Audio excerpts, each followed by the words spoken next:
Como dijo María, el estar aquí es parte de la familia. Y para mí es un honor. Es un honor estar aquí y es un honor que mi primera exposición de fotografía sea aquí.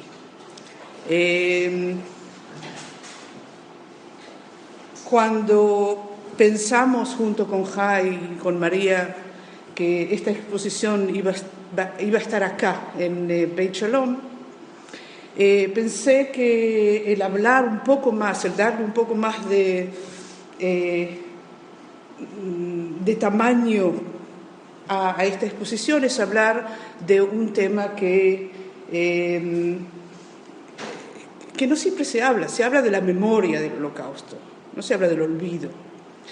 Y cuando hablamos del olvido y de la memoria, yo quisiera primero comenzar con algo que no tiene que ver para nada con Shoah, porque ustedes saben que hay otras cosas en el mundo, no solamente el Holocausto, por suerte. Y un texto que dice lo siguiente: mandó mi madre por uno de esos bollos cortos y abultados que llaman magdalenas, y muy pronto, abrumado por el triste día que había pasado, me llevé a los labios una cucharada de té en la que había echado un trozo de magdalena.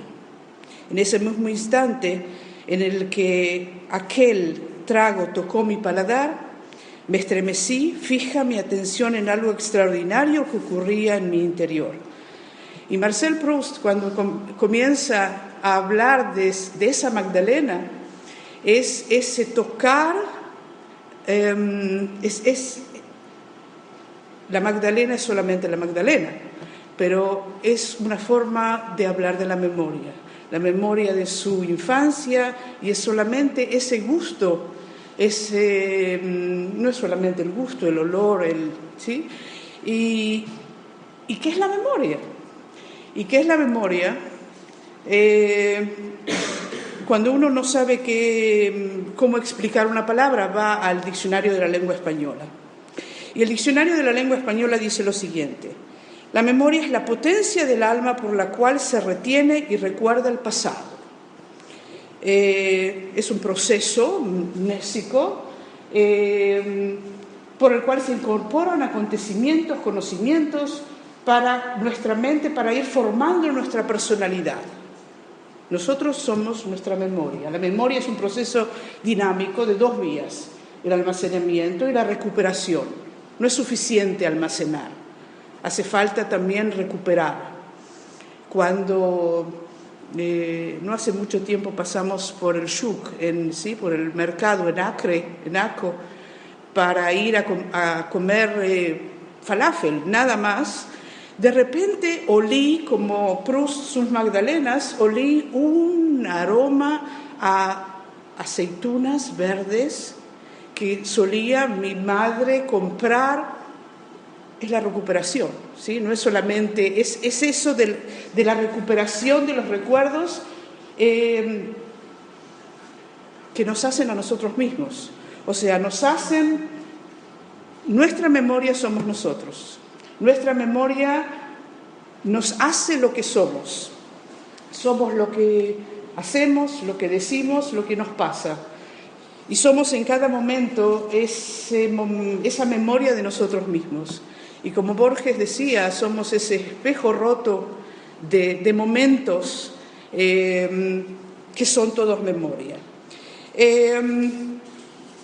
Si esa es la memoria, siempre hay detrás de algo blanco, siempre hay algo negro. Siempre hay al lado de algo dulce, algo amargo.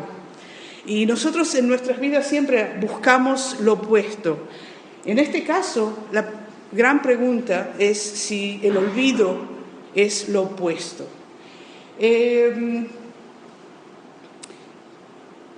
El olvido es la imposibilidad de hacer patente y actual un recuerdo determinado de manera transitoria o definitiva. Ese es el olvido. Pero el olvido es cuando subo o cuando entro a un lugar para comprar algo y tengo que acordarme de algo y no está. no está en mi mente. Eso es el olvido como función mental. Nos pasa muchísimo que nos olvidamos. Nos olvidamos el nombre de una persona, nos olvidamos el nombre de un medicamento que necesitamos comprar. Y muchas veces el olvido es percibido como una debilidad, como la vejez es percibida como una debilidad, como ¿qué nos olvidamos?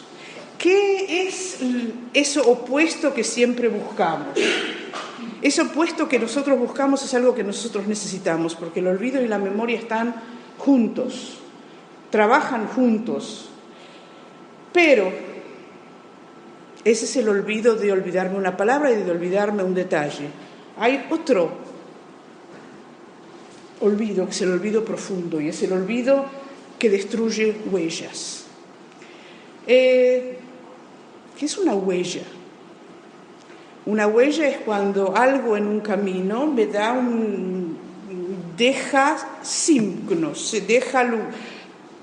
¿Vieron alguna vez las huellas en el barro, que una vez fue barro tierno? Cuando se secó quedaron las huellas.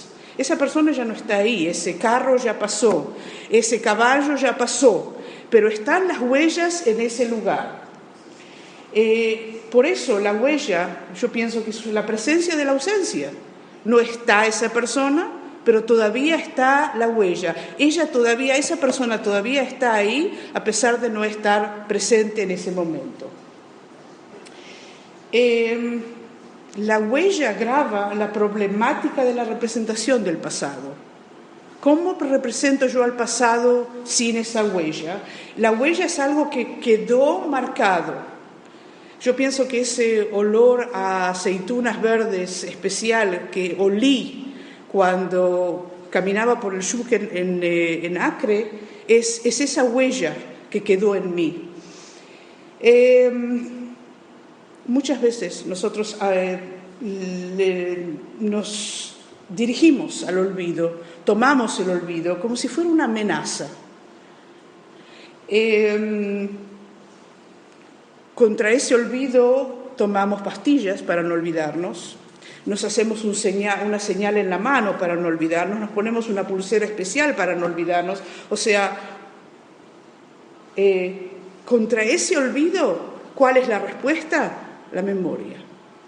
La memoria es ese medicamento que nosotros tenemos que tomar todos los días para poder acordarnos. ¿De qué? El problema es cuando hablamos de memoria en la esfera pública, que es otra cosa. La memoria nuestra es algo. ¿Qué pasa cuando la memoria está en la esfera pública? Yo les quiero leer algo interesante. El edicto de Nantes, ¿sí? Francia, 1598. El rey Enrique IV de Francia. ¿Sí?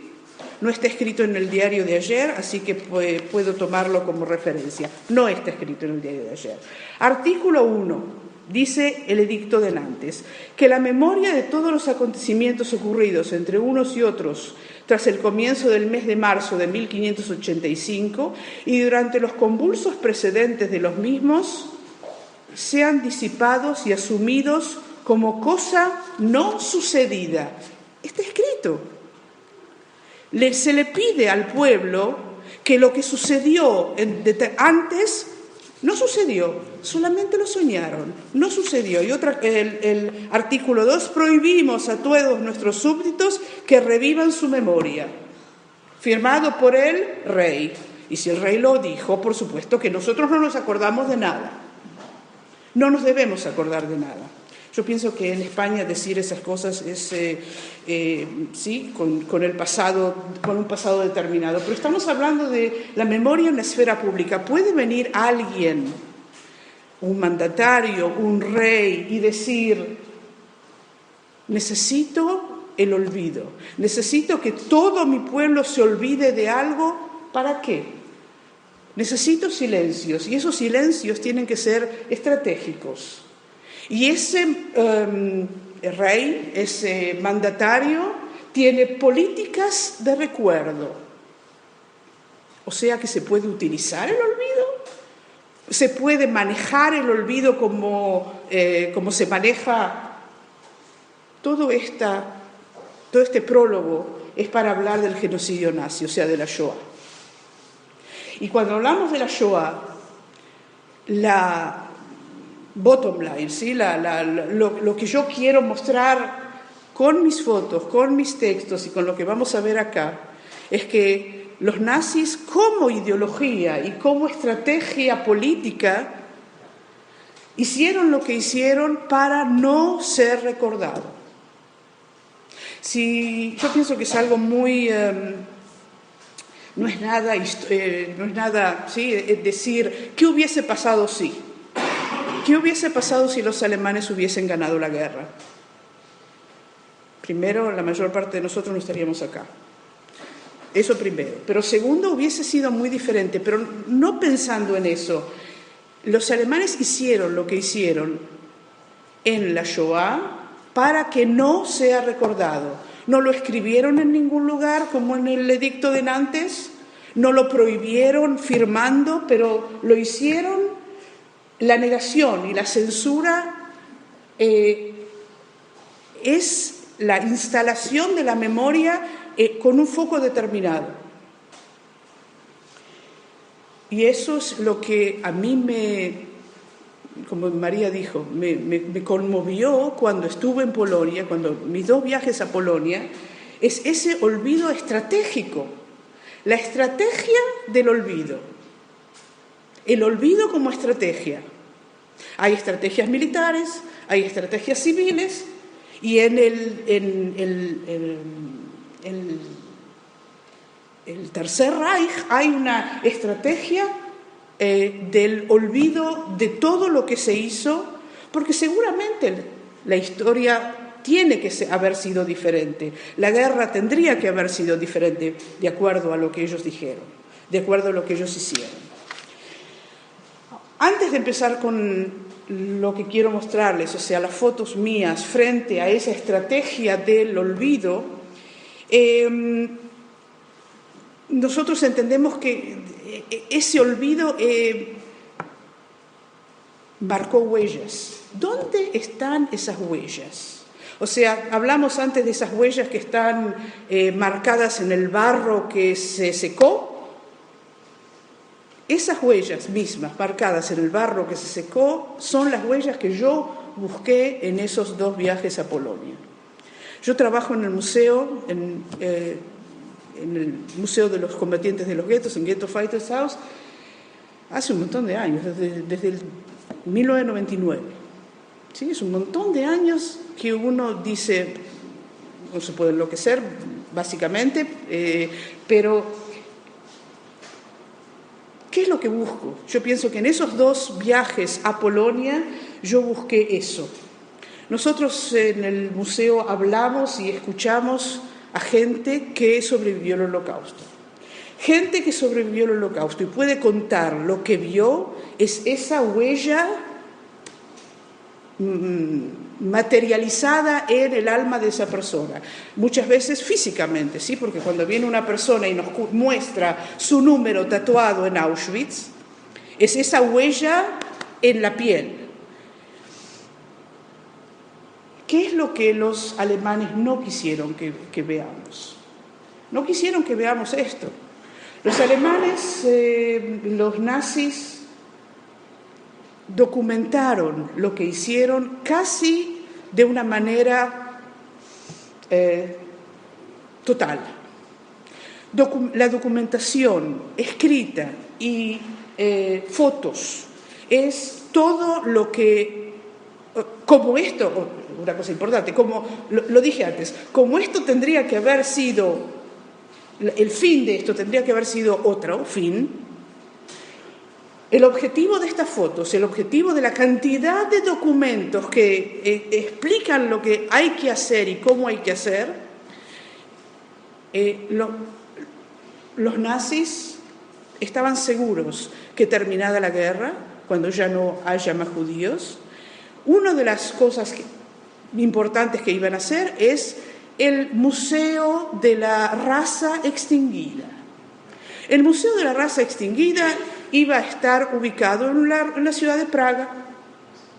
La ciudad de Praga, en el Anschluss, ¿sí? del 38, un año antes de comenzar la guerra, cuando Praga, ¿sí? Pasa a manos nazis, ellos no destruyen ninguna sinagoga, no arrasan con el cementerio judío. La ciudad de Praga, si alguien de ustedes la visitó, la vida judía de antes de la guerra está ahí. En ese lugar, en esas sinagogas, ellos habían pensado poner estas fotos, ¿sí? Como algo alegórico, una kipá y un talit y un libro de la Torá. Eso es el objetivo. Pero cuando uno visita esos lugares ya no están. Ese talit que yo vi colgado en esa sinagoga, en una de las sinagogas de Cracovia, en Polonia, alguien lo colgó mucho tiempo después. Esa luz que está dentro de las sinagogas de Varsovia, los objetos recuerdan ese Shema Israel que seguramente, ¿sí?, tuvo eco en ese lugar, pero que enmudeció. Y junto a ese Shema Israel, yo vi que hay muchas palabras que quedaron, o sea, las palabras están impregnadas de memoria. Esa carta con ese agujero en el medio, ¿sí? Esta carta, en la ciudad de Varsovia, ahí está un instituto que se llama JIJ, es el Instituto Judío de Varsovia, donde hay una cantidad enorme de documentos. Una de esas cartas a mí me llamó mucho la atención porque tiene un agujero. Primero, que está escrita en hebreo, y es una carta que un padre le escribe a un hijo. Esa carta y esas hojas del libro de la Torá quemadas, y esos libros, todos los que leyeron esos, ¿sí? Las personas ya no están, lo único que quedaron son las palabras. ¿Dónde estamos? Momento, perdón. Estas 3 fotos son del gueto de Varsovia. Son fotos sacadas, es quizá importante decirlo, todas las fotos que yo muestro entre mis fotos son fotos sacadas por alemanes, son fotos sacadas por soldados alemanes que fueron enviados a estos diferentes lugares con una orden muy clara, y la orden fue atestiguar, ¿sí?, sacar fotos para estas 3 fotos. ¿Por qué las sacaron? Y una cosa interesante, una foto en color, entre paréntesis. Para nosotros la Shoah es en blanco y negro.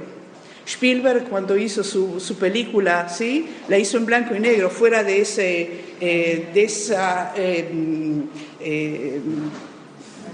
la niña con el rojo. Para nosotros la Shoah es en blanco y negro, pero la Shoah no era en blanco y negro, el cielo era celeste, y sí, las gravuras acá eran verdes, no eran blanco y negro y grises. Estas fotos fueron sacadas por los alemanes en el gueto de Varsovia. Esta foto de abajo para mostrar que no hay hambre en el gueto de Varsovia. Una de esas películas promocionales, una de esas películas de propaganda que ellos tanto mostraron. Pero visitando hoy Varsovia, no se encuentra nada de eso, no hay nada de eso, lo que hay es unas paredes. La construcción de Varsovia me hizo acordar la construcción en Argentina, sí, en Buenos Aires, la construcción en ladrillos rojos, muchas casas con esos ladrillos rojos a flor de piel, sin la piel. No hay nada de lo que ellos quisieron, o sea, no hay nada de lo que ellos quisieron mostrarnos. Y lo poco que queda del gueto de Varsovia es un cuerpo sin piel. Cuando se quiere ver en Varsovia, hoy en día, hoy en la Varsovia de hoy, ¿qué se encuentra? Se encuentra Zara, H&M, y se encuentra también esos malls enormes. Para mí fue el shock de mi vida encontrar en Varsovia, ver Zara. ¿Dónde está el gueto de Varsovia? No está esa gente, no está esa gente que se está muriendo de hambre.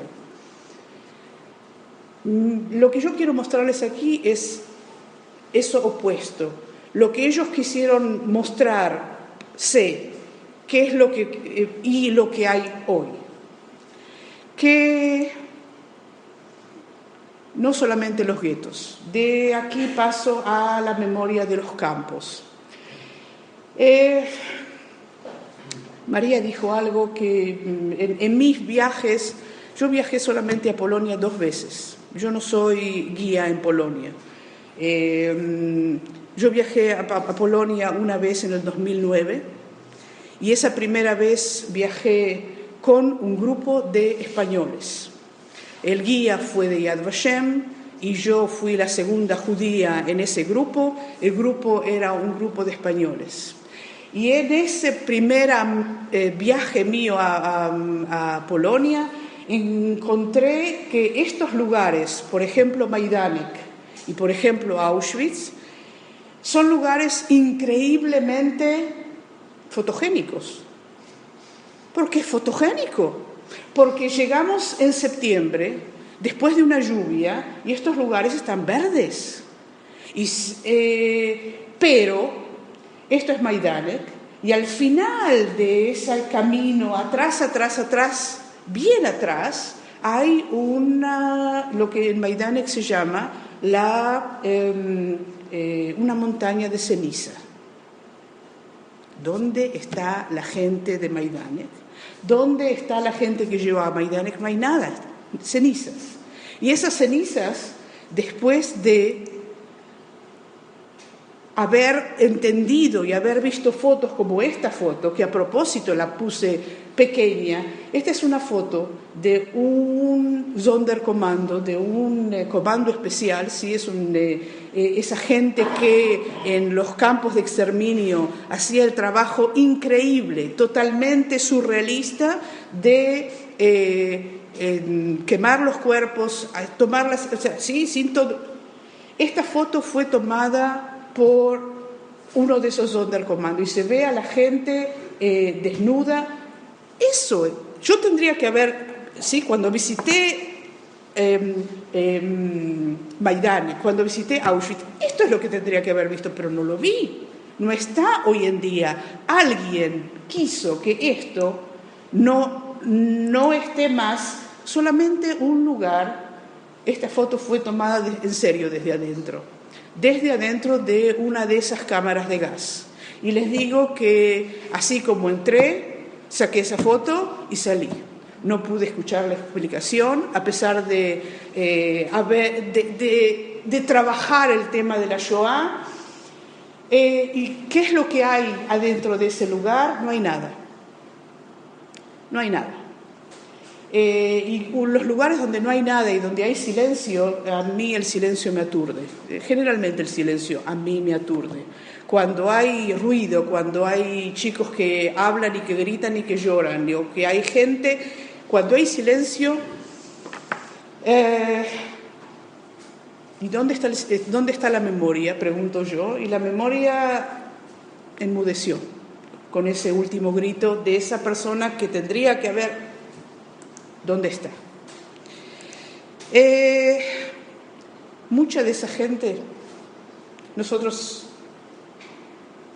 sabemos que Auschwitz, muchas de la gente que murió, la mayor parte de la gente que murió en el Holocausto, 1.100.000 judíos murieron en Auschwitz. Murieron, como si hubiesen muerto a la vejez. Fueron asesinados en Auschwitz. Auschwitz fue básicamente una fábrica de muerte. Y como toda fábrica, funcionó de una manera totalmente... ¿Qué hace una fábrica? En una fábrica entra materia prima, proceso, resultado. En toda fábrica, no importa en qué, plástico, Auschwitz funcionó de esa manera. Esta es la materia prima. La materia prima en este caso son estas fotos de estas mujeres que quedaron a trabajar, porque sí, las fotos de los que llevaron a las cámaras de gas, por supuesto que no fueron tomadas. Hoy, entrando en Auschwitz, no hay nada. Sí, está ese arco donde está escrito Arbeit macht frei, el trabajo libera, de una manera muy cínica el trabajo libera, por supuesto. Y como nosotros sabemos, Auschwitz no es solamente Auschwitz, Auschwitz es Auschwitz y Birkenau. Y Birkenau es esa fábrica de muerte, es esa fábrica de ese lugar donde yo esta foto la saqué en Birkenau, ¿sí? Y vi que me temblaron las manos, juro que me temblaron las manos, porque trato de cuando uno saca una foto digital y la ve distorsionada, la borra. Yo no la vi distorsionada, la vi distorsionada después de mucho tiempo, que cuando volví a casa y vi. Pero ahí pensé que verdaderamente en Auschwitz la tierra vibra, porque es como si la tierra de Auschwitz no hubiese podido, no puede hoy en día soportar tanta muerte.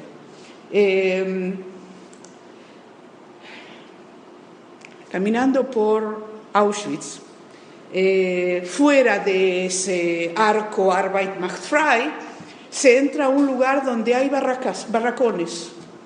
En esos barracones, caminando, yo vi, por supuesto que no escuché para nada lo que el guía estaba contando, porque siempre me quedaba atrás sacando fotografías. Vi que en un determinado lugar están todas las luces prendidas. En el medio del día, esta foto fue sacada al mediodía, llegamos a Auschwitz. ¿Por qué la luz prendida en Auschwitz? Le pregunté a la guía, porque cuando se hace una guía en Auschwitz, no importa qué grupo, el grupo recibe una guía del lugar. Y en la guía del lugar le pregunté, una pregunta tonta totalmente, ¿por qué están las luces prendidas? Y me dijo, no, nadie me preguntó una pregunta así.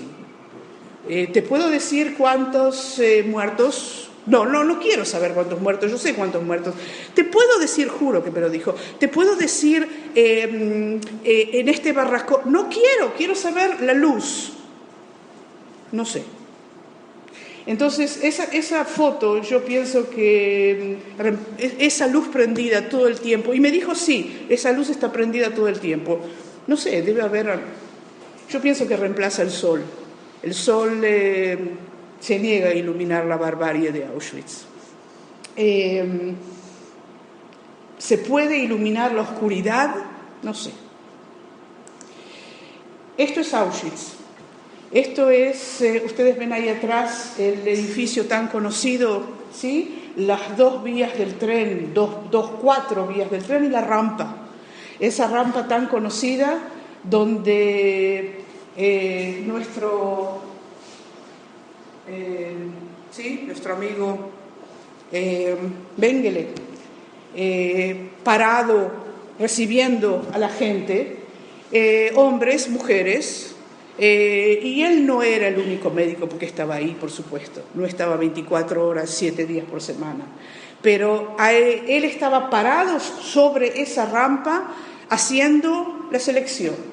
Y esa selección era una selección a la vida o a la muerte. Y en la selección él estaba jugando a ser Dios. ¿Quién va a ir? ¿Quién, sí? ¿Quién a la derecha y quién a la izquierda? Como en Yom Kippur, que alguien decide por nosotros qué nos va a pasar.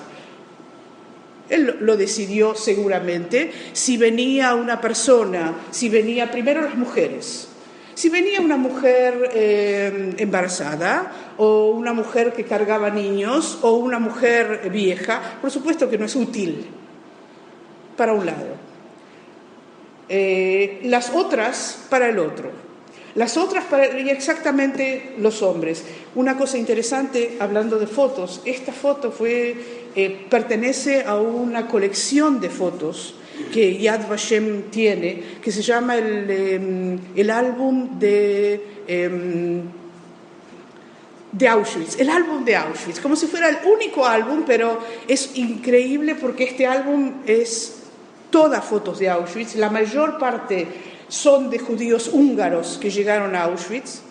Y otro paréntesis, los alemanes mandan a los judíos de Hungría a último momento, 2 segundos antes de terminar la guerra, en el 44. Estas fotos pertenecen a judíos húngaros que llegan a Auschwitz. Entonces nosotros tenemos toda esa memoria que alguien nos contó y que alguien nos dijo y todo esto, pero hoy, no, otra. Y una cosa interesante, no hoy, todavía no hoy, estas fotos también pertenecen. Ustedes ven ese humo ahí atrás. ¿Qué es ese humo ahí atrás? No están haciendo barbecue, por supuesto que no. Y ese humo ahí atrás es problemático porque los crematorios están de aquel lado en Auschwitz. ¿Qué es lo que están haciendo ahí? Esa gente que llega, ese tren que todavía está parado, la gente llega y todo esto hoy es esto. Es la rampa vacía. Con todos los grupos que llegan a Auschwitz es muy difícil, eso lo digo entre paréntesis cínicamente, es muy difícil encontrar la rampa vacía porque está lleno de grupos que visitan Auschwitz. Pero yo digo, esa gente que llenó la rampa, ¿dónde está? Vi eso clavado y pensé en un dragón, ¿sí? En ese dragón que fue resultado de la barbarie, y en ese lugar donde esa lanza está clavada, la memoria sangra. Porque tenemos en nuestra memoria lo que vimos antes. Y si seguimos en Auschwitz, hay memoria que sangra y hay memoria. Cuando vi este vagón pienso que la memoria está en la madera, porque los gritos y el olor fuerte, ¿sí? Ya no están. La memoria quedó en la madera. Y siguiendo en Auschwitz, porque yo pienso que Auschwitz tiene una cosa muy especial, es el que visita Auschwitz, yo pienso que es atrapado por algo muy especial.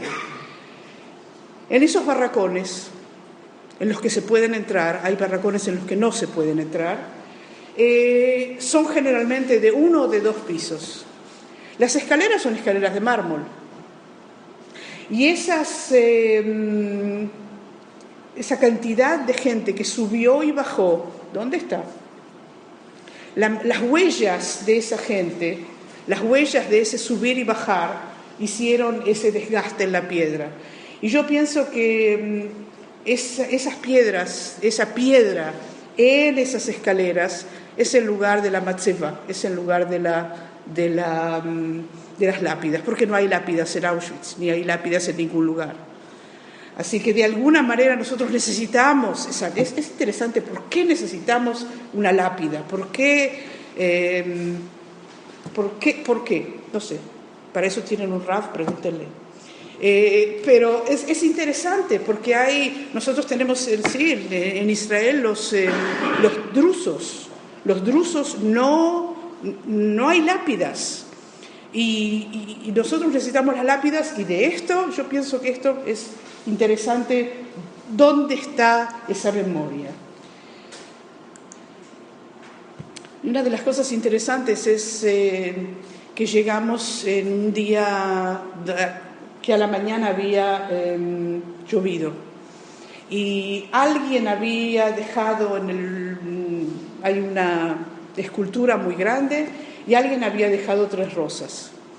Y yo pensé que esas rosas o esas flores que nosotros llevamos generalmente a un cementerio, porque Auschwitz básicamente es un gran cementerio, en algún momento se van a secar, y esa memoria que está en esas flores no está verdaderamente en esas flores, porque ¿qué va a pasar cuando eso se seque? ¿Qué va a pasar y la gran pregunta es qué va a pasar cuando esos testigos que tienen el número, porque pasaron por Auschwitz, no van a estar más? ¿De dónde nos aferramos a la memoria? Entonces la memoria va a ser solamente la madera o las piedras. ¿Dónde va a estar esa memoria? Volvemos a Varsovia, y ese ícono de la memoria, que es este niño, ¿sí? Nos acordamos de él, y yo quisiera que nos acordemos también de ella, de esta mujer que no sabemos si es la madre o quién es, pero está al lado de él, y que nos acordemos de esta mujer, que no la vemos, porque llega un momento en que la memoria es transparente. Lo vemos al niño, no lo vemos a esta mujer, y menos la vemos a ella con las manos arriba. Y este grupo también de mujeres húngaras esperando ser llevadas a la muerte en Auschwitz. En Auschwitz, al final de las vías de tren, hay una parte que es es como un bosque pequeño. Cuando ellos veían que estaban atascados de gente que esperaba ser llevados a los crematorios, llevados a la muerte, los llevaban a este lugar para esperar. Esta gente está esperando. Y yo pensé en esta mujer y en esta otra mujer, y en esta mujer que casi ni la vemos. Ustedes la ven, que está en el medio, no la vemos, y menos a esta que está atrás de los niños. A los niños los vemos porque están adelante, a estas mujeres no los vemos. Entonces yo pienso que esta mujer y este hombre y ese padre con su hijo y esa mujer con su hija, todos ellos fueron llevados. Y fueron llevados es una manera muy como si algo muy especial de decir, fueron aniquilados, fueron llevados, fueron aniquilados. Y yo vi en esa superposición de ventanas y cortinas esa memoria, que esa memoria de alguna manera yo la vi como enredada dentro de las cortinas. Y esa gente nos dice, no nos olviden. ¿Cómo no olvidar? No voy a empezar otra vez del principio, pero esa es la gran pregunta. ¿Cómo recordar? Y solamente para terminar, no sé si ustedes vieron la película Shoah de Claude Lanzmann. Claude Lanzmann, un cineasta francés, hizo una película de solamente 9 horas, y esa película es una película donde él habla de los silencios. Lanzmann dice una cosa interesante, lo que él hace es recordar las huellas. ¿Se acuerdan que hablé de las huellas al principio? Es recordar esas huellas. Y él dice así: uno de los sentidos de esta película es la resurrección de los muertos, pero no en el sentido cristiano del término. Los he resucitado para no hacerlos revivir, sino para que no mueran solos, para que mueran con nosotros. Y de alguna manera, si nosotros no podemos hacer revivir a nadie, y yo pienso que al traer esta gente tampoco la revivimos, pero las incluimos en nosotros, no para llevarlas adelante. Yo muchas veces lo digo cuando hablo en el museo, no es para llevar el tema de la Shoah aquí adelante. Uno se puede enloquecer totalmente. O sea, los sobrevivientes del Holocausto, entre paréntesis, muchos de los sobrevivientes del Holocausto siguieron sus vidas, sí, pero en psiquiátricos, y de eso no se habla. Muchísimos de ellos no pudieron soportar esa memoria. Nosotros que no lo vivimos, ¿cómo llevamos esa memoria? ¿Qué es lo que hacemos? Y yo pienso que mi forma de recordar es fotografiando y escribiendo, y hacer memoria, y con esto termino. Cuando hablamos de hacer memoria, se hace un pastel de chocolate, se hace el bien y el mal, se hace hacer memoria, reconstruir la memoria. ¿Qué es lo que yo tengo que hacer con todo eso? Y yo pienso que el Yom HaShoah, este día de recordación internacional de la Shoah, es una forma de volver a pensar, de repensarnos. ¿Qué hacemos con eso? ¿Qué hacemos con esa memoria? O sea, yo puedo decir, es un capítulo en la historia, visité Auschwitz, visité Yad Vashem, check, check, check. Suficiente. Para mí es suficiente. Yo pienso que no es suficiente, porque si esa memoria entendemos qué es lo que hay dentro de esa memoria, nunca vamos a poder revivirla. No sé si vamos a poder entenderla. Es algo que no se puede verdaderamente entender. Puedo entender la belleza de una flor, puedo entender la música de Bach, puedo entender el visitar Israel o el visitar Nueva York. Eso lo puedo entender. Entender el Holocausto es llevarnos eso y tenerlo. Yo pienso que es la memoria del Holocausto es ponernos un signo de...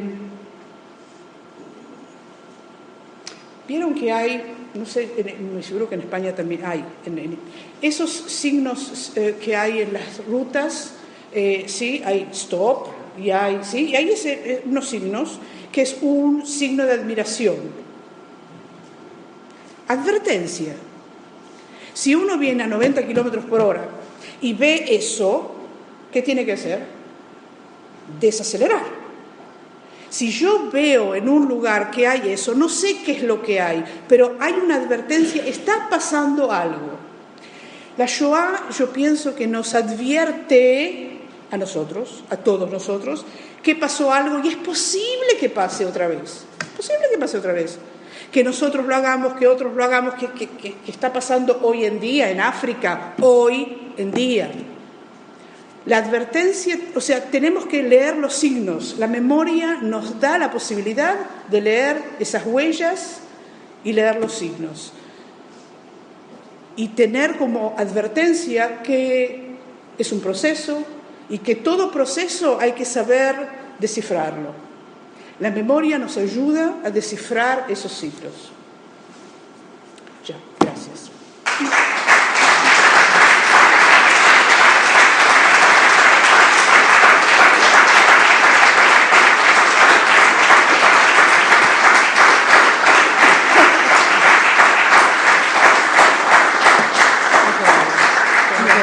a mi lado. Bueno, es un placer escuchar a Nora. La hemos escuchado otras veces, pero hoy hay un componente especial. No solamente por el trasfondo y por lo que dice y por cómo lo dice, sino porque efectivamente es su primera exposición de fotografía, espero que no la última, y que las disfrutemos, y porque esas fotografías y esos textos, como ella nos ha explicado, son fruto de su propia reflexión, pero a nosotros también nos hacen reflexionar. Y ella pone, y lo hace muy bien, el acento en lo que debería significar la memoria y el olvido para nosotros. Y lo hace a través de esas fotos, y lo hace a través de su voz, y lo hace a través de su mirada. No es fácil hablar del Holocausto, no lo es. No es fácil enfrentarse a las imágenes y no es fácil hacerlo cuando se está en los campos. Y es importante entender que cuando uno visita lo que queda y los vacíos, no puede hacerlo desde una perspectiva como lamentablemente estamos viendo cada vez con más frecuencia, de banalización o de consumo. Es decir, si la visita a los campos, si la visita a los memoriales, a los museos, si la exposición que tenemos hoy aquí, si los textos que leemos no reviven, como decía Nora, a los muertos en nuestra memoria para hacerlos presentes como una advertencia de que nunca más, entonces algo no estamos haciendo bien. Gracias por recordárnoslo, Nora, por estar aquí, por compartir y por emocionarnos. Es un placer. Yo, aparte de invitarlos a que vean la exposición y reflexionen y se emocionen, quiero abrir también un espacio por si alguno de ustedes tiene alguna pregunta o alguna reflexión que hacer, porque creo que también este es un espacio para compartir y para compartir en comunidad. Así que si alguno de ustedes quiere decir algo, quiere preguntar, José Luis. Nora, muchas gracias por la presentación. Me gustaría que nos dieras tu opinión sobre la perspectiva que tienes del esfuerzo y el trabajo de memoria en Europa respecto a Israel, respecto a la Shoah. Alemania ha hecho un trabajo enorme a nivel educativo, memoriales, todo tipo de un trabajo de fondo, que está en peligro hoy en día. Tenemos un nuevo partido político que está llamando a pasar página, a olvidar el pasado nazi, la barbarie, etcétera, etcétera. Eso lo conocemos, es una realidad con la que vamos a tener que vivir en los próximos meses, los próximos años. Pero tú que vives en Israel, ¿cómo la nueva generación en Israel hoy trabaja esa memoria y de qué forma lo vive? ¿Cómo las nuevas generaciones han pasado su propia página o hay un trabajo también, una demanda por parte de... ¿Cuál es tu perspectiva? Mi perspectiva es muy crítica. Crítica quiere decir que en Israel hoy en día los viajes a Polonia, por ejemplo, los viajes a Polonia es algo que el Ministerio de Educación de Israel no es obligatorio, pero todos los colegios en el anteúltimo año los niños van a Polonia. Y una de las cosas que el Ministerio de Educación de Israel dice es que se necesita eso para esa visita, se necesita para formar la identidad judía y como elemento básico para esos niños que dentro de un año y medio van a ser soldados.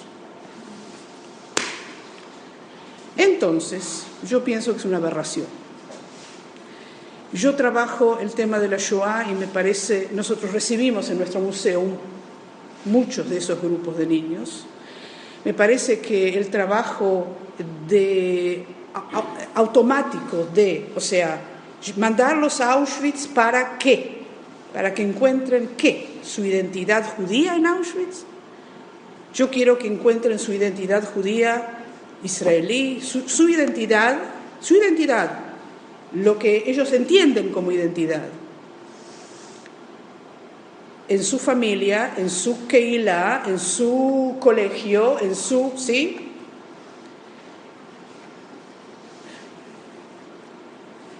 El tema de la Shoah en Israel está muy banalizado, demasiado banalizado. Y es un problema. Yo pienso que es un problema muy agudo y hay que tenerlo en cuenta. Hay que tenerlo en cuenta porque yo de ninguna manera quiero que nosotros tenemos 3 hijos, ninguno de los 3 viajaron a Polonia. No viajaron a Polonia. La mayor parte de los niños es opcional, ¿sí? Ellos no viajaron no porque no podían viajar, sino que eligieron no viajar. Ahora, el no viajar a Polonia últimamente es un say. O sea, la memoria de la Shoah y cómo está vista institucionalmente es muy problemática, a mi punto de vista. Yo pienso que si ustedes van a escuchar gente que trabaja en Yad Vashem, va a decir otra cosa completamente diferente. Pero eso no quiere decir que no debe haber memoriales de la Shoah. Hay una necesidad de tomar el holocausto, utilizar el holocausto, es una palabra muy fuerte, utilizar el holocausto para otros fines. Esa es mi crítica a lo que es hoy mucha de la política de Israel. Es utilizar la Shoah para seguir diciendo, seguimos siendo las víctimas, ya. O sea, Irán no es la Alemania nazi, ISIS no es Alemania nazi, hay muchas, sí. Nos bendicieron con muchos enemigos alrededor, pero eso no quiere decir que hay que tomar la Shoah como... una de las políticas de Israel hoy en día, es decir, la Shoah es nuestro shield, nuestro escudo. No para eso. Yo cuando hablo de la Shoah, no para eso. Para ver lo que una persona pudo hacerle a otra persona por ser judío, por ser gitano, por ser homosexual, por ser testigo de Jehová. O sea, una persona se la hizo a otra persona y eso no puede ser comparado. Así que es muy problemático. Lo que preguntas con respecto al hablar más de la Shoah y el hacer memoriales en Europa es necesario. Es necesario, pero desde un punto de vista de derechos humanos, de racismo, de antisemitismo. Si esos son los puntos básicos para formar ese memorial, así tendría que ser.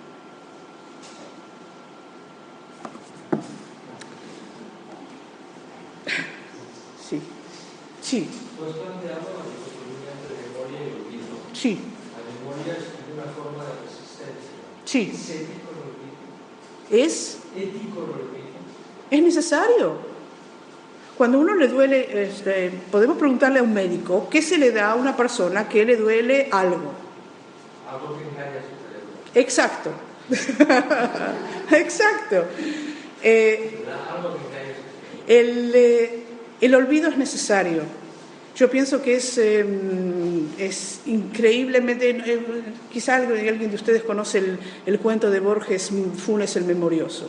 Y en Funes el Memorioso, él es un pobre muchacho de 20 y tantos años que tiene una enfermedad, y la enfermedad es que se acuerda de todo.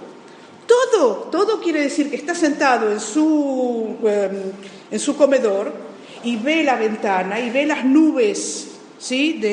Y se acuerda de las nubes de hace 10 años, las formas de Es imposible recordar todo. Este muchacho de Funes el Memorioso se muere de un resfrío, de una cosa así, o sea, de una cosa totalmente tonta.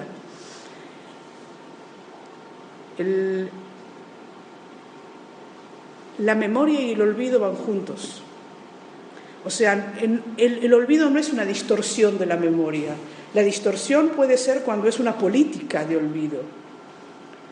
Necesitamos el olvido para limpiar la memoria. En nuestras computadoras, sí, nuestros ordenadores necesitamos borrar cosas porque es imposible. No sé si contesto la pregunta, pero sí. El olvido es sano. ¿Cómo? El olvido es sano. El olvido es sano, sí. El olvido es sano. El olvido es sano, pero yo pienso que como todo, y si dije que va junto, entonces la memoria es sana. ¿Sí? Es como un juego de engranajes, yo pienso, en mi imaginación. Es como un juego de engranajes que nos ayuda a sobrevivir un día más. O sea, la memoria me ayuda a sobrevivir un día más, porque no sé si ustedes saben, pero el fuego quema.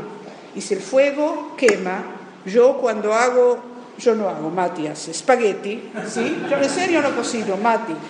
Se saca la olla y hay fuego. No paso las manos por el fuego. ¿Por qué no paso las manos por el fuego? Porque me quemo. No las paso. Entonces es necesario la memoria, pero es necesario que después que me ponga a comer el espagueti me olvidé de eso. Y ahí no hay huellas, o sea, estamos hablando de otra clase de memoria. Como hay diferentes clases de memoria y diferentes clases de olvido, me figuro. Pero eso habría que preguntarle a un neurólogo, ¿sí? Cómo funciona eso, o a un psicólogo. Cuando he preguntado los olvidos, es que si nos pudiéramos acordar de todos los holocaustos que ha habido, estaríamos matando a nuestro olvido. No sé, porque... Pero que el olvido es bueno para no acordarnos de lo sucedido en el pasado. Necesitamos el olvido para... no para eso. O sea, cuando hablamos de todos los holocaustos y todos los genocidios que hubo, necesito recordarlo de una manera... Necesito recordar, es increíble, cuando hablamos de genocidios, no hablamos del genocidio de los indios en Sudamérica gracias a los españoles, por ejemplo. ¿Sí? Como Argentina nunca se habló de eso. Se habla del Día de la Raza. ¿Qué raza? ¿La raza india? No, la raza blanca. O sea, en la necesidad de hablar junto. Sí. Un poco al margen, pero tú dices Israel se va a ti. Sí, no totalmente, pero sí. Entonces, yo me remito a aquellas críticas que hicieron a Hannah Arendt Sí. en su Eichmann. Sí. ¿Cómo queda todo esto entonces? Por una banda se la criticó exacerbadamente por la manifestación, por aquello que para ella, o según ella entendió, la sociedad de aquella había banalizado el mal. ¿Cómo se entiende ahora que esas críticas, cuando en Israel se estaban analizando de alguna manera, como tú dices? En Israel, Hannah Arendt era persona non grata hasta hace muy poco tiempo. El libro de ella se tradujo al hebreo hace menos de 10 años, cuando fue escrito en los años 60, por supuesto. O sea, si hablamos de políticas de olvido, todos las utilizamos, o sea, no es cuestión de solamente los nazis. política de olvido no tiene que ser olvidar Auschwitz, es olvidar esas cosas pequeñas. Hannah Arendt es un problema. Sí, utilizamos la palabra banalización y enseguida vamos a la banalización de... ¿Qué? Sí. Sobre la cuestión de Hannah Arendt, simplemente, ustedes hablaban sobre una respuesta de Yad Vashem sobre Hannah Arendt, quizás personalmente y presencialmente en Yad Vashem. No se me contestó, se me pedía mirar el proceso. Es una política de olvido. No es que no hablen de Hannah Arendt, pero es problemático. Es problemático, hay que siempre una voz diferente, una voz crítica en todo lugar del mundo. Israel es un lugar normal, digamos. Siempre una palabra crítica, y especialmente, no es nuestro tema, pero especialmente el juicio de Eichmann, que fue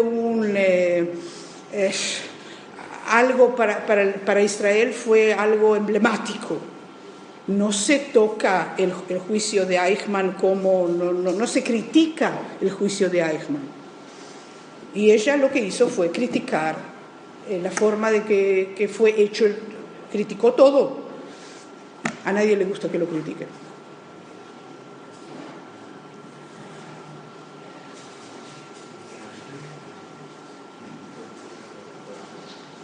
Sí.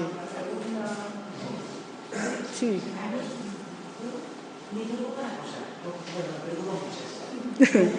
Pero más que nada es que esto pasó ante Sí. desde el año 1945. No ha pasado casi ni una generación. Exacto. Eso me preocupa muchísimo. Respecto a Hannah Arendt, sí lo dijo bien, mal. O sea, sí que se tiende a banalizar cualquier cosa relacionada con el mal. Lo que sucede es que al mismo tiempo toda nuestra sociedad está banalizada, tanto bien como mal. Olvido, sí, memoria, ¿para qué? O sea, no solamente por eso, con tales y tantas cosas. No sé si me he explicado bien. La inquietud que tengo es que hay detrás de eso que pasó ayer, cosas que pasaron hace 10 años y que no se tiene memoria. Y vamos corriendo, no sé. Luego sobre todo una inquietud, porque no tengo respuesta. No se puede decir que no hay memoria. No se puede, o sea, sí, no hay toda la memoria y no hay nada de memoria. Es muy extremo. El problema es que la memoria es... de repente me acuerdo en Buenos Aires, ¿hay argentinos aquí? Sí, pero ¿por qué pregunto? Porque no en nuestra generación, pero había un diario en Argentina que se llamaba el Diario Crítica, que era un diario muy crítico, y el logo de ese diario, en serio no es de nuestra generación, es de los años 40 y 50, era, me han puesto aquí para picar, ¿sí? para que no se olvide nada. ¿Digo lo que digo bien? No. No. Ok. O sea, estamos hablando de... No es todo. Nosotros debemos entender y debemos... como no se puede olvidar nada, no se puede recordar todo. Es un juego que hay que tenerlo en cuenta. Y que nosotros tenemos que tener, lo que dije del tener en cuenta, ¿sí? Ver lo que... Si nosotros vemos que va a ser, hay una política de olvido, una política de que no decir, perdón, yo no estoy de acuerdo. No es fácil. Si no hay más preguntas, yo les invito a ver la exposición.